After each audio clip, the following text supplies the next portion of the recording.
अंतर्राष्ट्रीय महिला दिवस की हम सभी को खूब बधाइयाँ। यूँ तो हम अपने आप को और अपनी आइडेंटिटी को हमेशा हर दिन सेलिब्रेट कर सकते हैं, पर जब अंतर्राष्ट्रीय स्तर पर हमारे लिए एक दिन फिक्स कर दिया गया है जब हम उसको बेटर यूटिलाइज कर सकते हैं तो क्यों ना कर लें। हम सब में कुछ ना कुछ विशेष होता है, हम सब हर तरह यूनिक ही होते हैं, और यदि मेरी इस बात पर आप अग्री करते हैं तो सबसे पहले तो इस सेलिब्रेशन के लिए क्यों ना अपने आप को पैट करें। दूसरी चीज़, हर जगह स्किल्स की ज़रूरत होती है, और ऐसी कई सारी स्किल्स हैं जिनको सीखने की ज़रूरत नहीं होती, वो हमें नेचुरली होती है। बड़े बड़े ऑफिसेस में स्किल्स की मांग होती है, लोगों से कहा जाता है स्पेशल ट्रेनिंग लीजिए क्योंकि आपको इस पर्टिकुलर तरह का काम करना है। हम एज महिलाएं, एज लेडीज़, एज विमेन, कुछ हमें इनबॉर्न ही आता है। अब मैं ये बिल्कुल नहीं कहना चाहती कि हम पुरुषों से बेहतर हैं या हम किसी मामले में उनसे रेस कर रहे हैं। क्यों करें? जब भगवान ने हमें अलग बनाया, विशेष बनाया, तो हमें क्यों किसी तरह की रेस या कंपैरिजन की ज़रूरत है। तो मैंने सोचा क्यों ना हम आज उन थोड़ी सी स्किल्स के बारे में बात करें जो हमारे अंदर होती हैं, और यदि नहीं है तो कितना आसान है उनको अपने जीवन में डालना। बस थोड़ा सा समझने की ज़रूरत है और थोड़ा सा उस पर काम करने की। ये स्किल्स किस तरह है? जैसे योद्धा के पास एक तीर होता था, हर तरह की चीज़ के लिए एक अलग तीर होता था और उसे पता होता था कब किस तीर का इस्तेमाल किया जाए। वैसे ही स्किल्स हैं जो उस पर्टिकुलर प्लेस में किसी एक पर्टिकुलर आवश्यकता पर हम किसी एक स्किल का इस्तेमाल करते हैं। तो अब चले एक एक करके गिनते हैं, और चाहे आप हाउस मेकर्स हैं जो अपने घर को बहुत अच्छा कर रहे हैं, बेहतर कर रहे हैं, या आप जॉब में हैं जो कि जॉब भी कर रहे हैं और बाकी और काम, मेरी इन स्किल्स को गिनाने का कोई भी संबंध नहीं होगा इस बात से कि आप जॉब में हैं, आप सर्विस में हैं, आप अपने बिजनेस में हैं या आप होम मेकर हैं। इन सारी स्किल्स को लिस्ट करने का मेरा एक उद्देश्य बस यही है कि हम चाहे कुछ भी करें, ये इतनी कुछ चीज़ें तो हमें इनबॉर्न मिलती हैं, जो हमारे पास वो तीर हैं जो हमारे पास हमेशा रहते हैं। चलिए स्टार्ट करते हैं और उनकी काउंटिंग करते हैं। इन केस आपके पास वो स्किल्स होंगे तो every time you can PAT yourself. यदि नहीं है कोई बात नहीं, बहुत आसान है इन्हें गेन करना। Let's start. कम्युनिकेशन। कम्युनिकेशन मतलब अपनी बात दूसरों तक पहुंचाना। वो बात जो हम किसी से कहना चाहते हैं उसको कहने की हिम्मत रखना। यदि ये आप में है, वेल एंड गुड।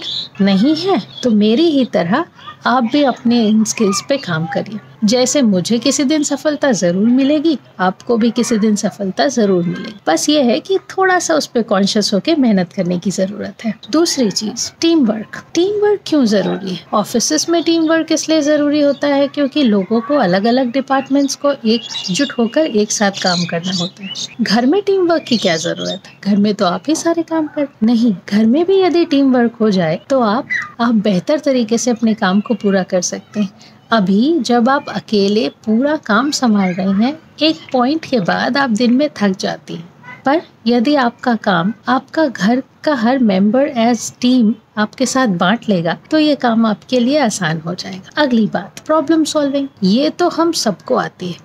हम सबको पता होता है कि किसी दिन चावल गीला हो जाए तो उसको किस तरह सुधारें, किसी दिन दाल में नमक ज़्यादा है, सब्जी में नमक कम है तो क्या आखिरी मोमेंट पे किया जा सकता है, कभी अचार इधर उधर हो जाए तो कैसे संभाले, या कभी खाना फिनिश होने के बाद भी यदि कहीं अचानक मेहमान आ जाए तो क्या सटर पटर किया जाए और वापस हर चीज़ जगह पर आ जाती है। हम में से, चाहे हम हाउस मेकर्स हैं, चाहे हम जॉब में हैं, चाहे हम सर्विसेज में हैं, चाहे हमने अपना खुद का कुछ बिजनेस कर रखा है, प्रॉब्लम सॉल्व करना हम सबको आता है। प्रॉब्लम का लेवल कुछ भी हो सकता है। किसी को इमोशनल प्रॉब्लम्स होती हैं, किसी को सोशल प्रॉब्लम्स होती हैं, कोई और किसी तरह से गुथा है, मगर हम में से हर कोई जो यहाँ है अपने अपने स्तर पर अपनी अपनी प्रॉब्लमों को सॉल्व कर रहे हैं। इन केस आपसे आपकी प्रॉब्लम सॉल्व नहीं हो रही तो उसको अंदर लेकर मत बैठिए। Share it with people, share with दोस्त who you think can help you out. उन लोगों से अपनी बात शेयर करिए जो आपको लगता है कि आपकी मदद कर सकते हैं या कम से कम आपकी बात सुन सकते हैं। ऑन रिकॉर्ड्स आप मुझे कभी भी कॉल कर सकते हैं। अब क्योंकि मेरा वीडियो आप तक पहुंचा है तो दैट मीन्स मेरा मैसेज भी आप तक पहुंचा है, और दैट मीन्स मेरा नंबर भी है आपके पास।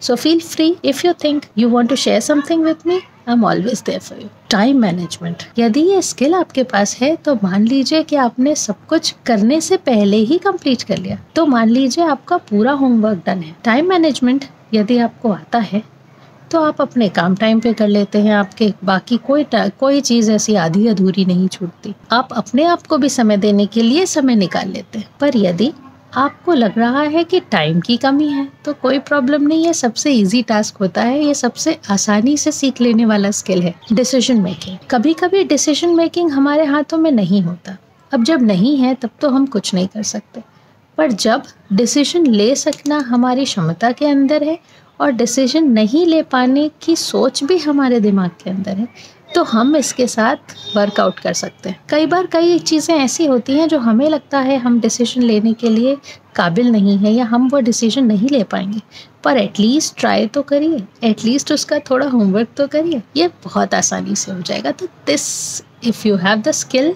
To make decisions, well and fine.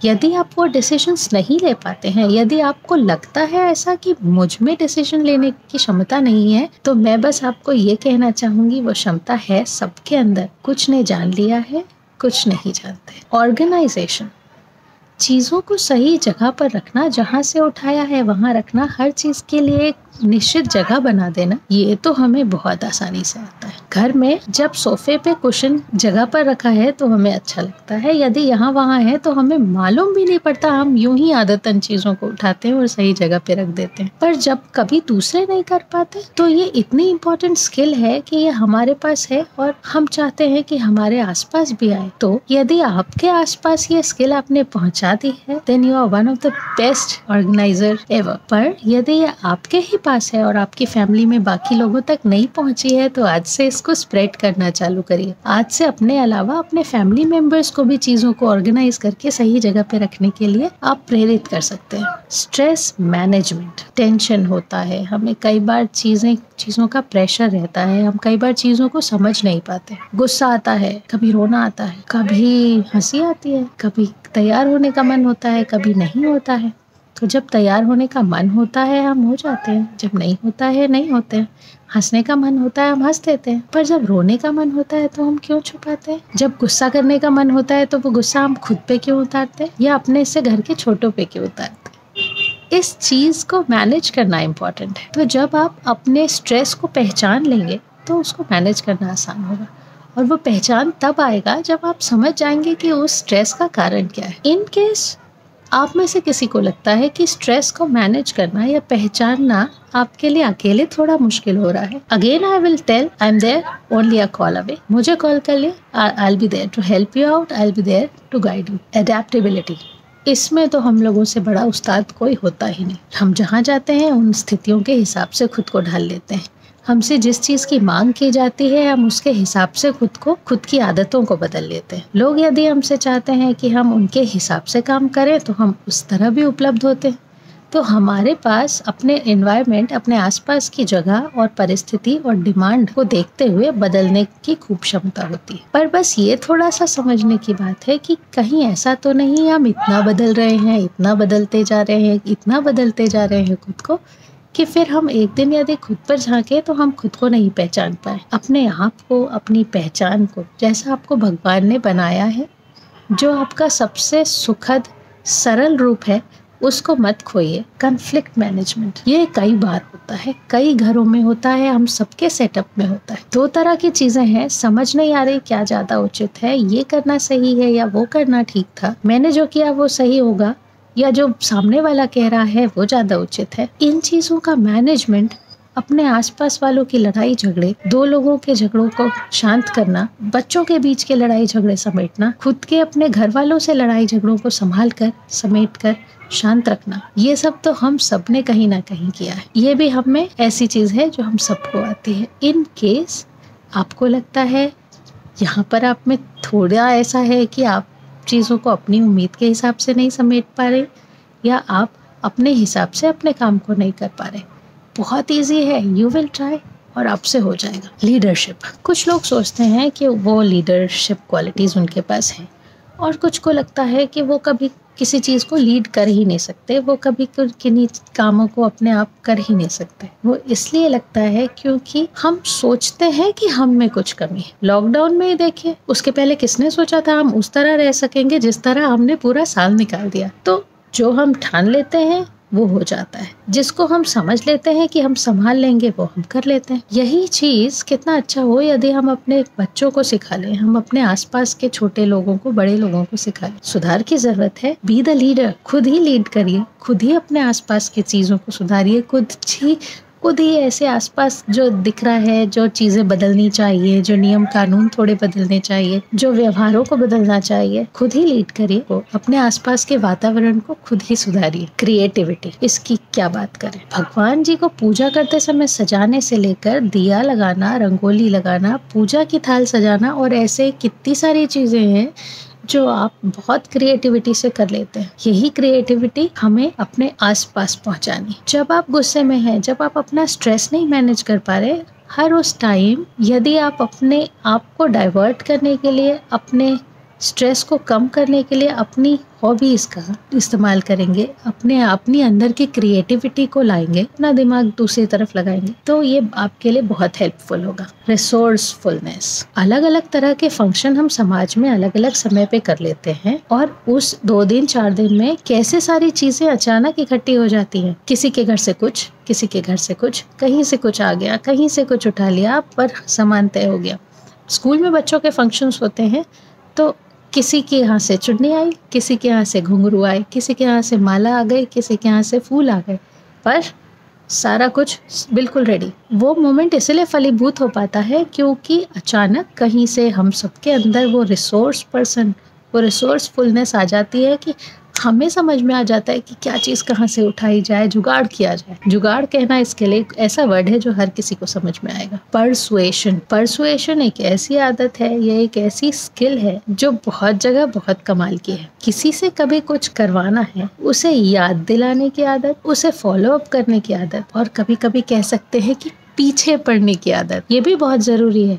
अब पीछे पड़ना कई बार बुरा नहीं होता। आप अपने बच्चे को उठा रहे हो या आप किसी काम करने के लिए अपने स्टाफ को बार बार रिमाइंड कराएं, ये सारी चीजें इसी परसुएशन का कमाल है। हम सबके अंदर ये कहीं ना कहीं किसी न किसी डिग्री में होता ही है। अति हो जाए तो गड़बड़ है, उसे एक छोटी चीज को मॉनिटर करना चाहिए। ओपननेस टू क्रिटिसिज्म, आलोचनाओं के लिए अपने आप को, अपने दिमाग को खुला रखना, ये एक बहुत इंपॉर्टेंट स्किल है। ये इंपॉर्टेंट इसलिए है क्योंकि परफेक्ट कोई नहीं होता, हर किसी में किसी न किसी तरह के सुधार की जरूरत होती है। पर यदि हमने अपना द्वार बंद कर लिए, यदि हमने अपने कान बंद कर लिए उन सुधारों के लिए या उन सजेशंस के लिए, तो हम अपने आप में ग्रो नहीं कर पाएंगे। तो इसीलिए ये एक आदत यदि हम में है तो ये बहुत अच्छी आदत है, और यदि हम में नहीं है तो इसे अपनाना भी बहुत कठिन नहीं।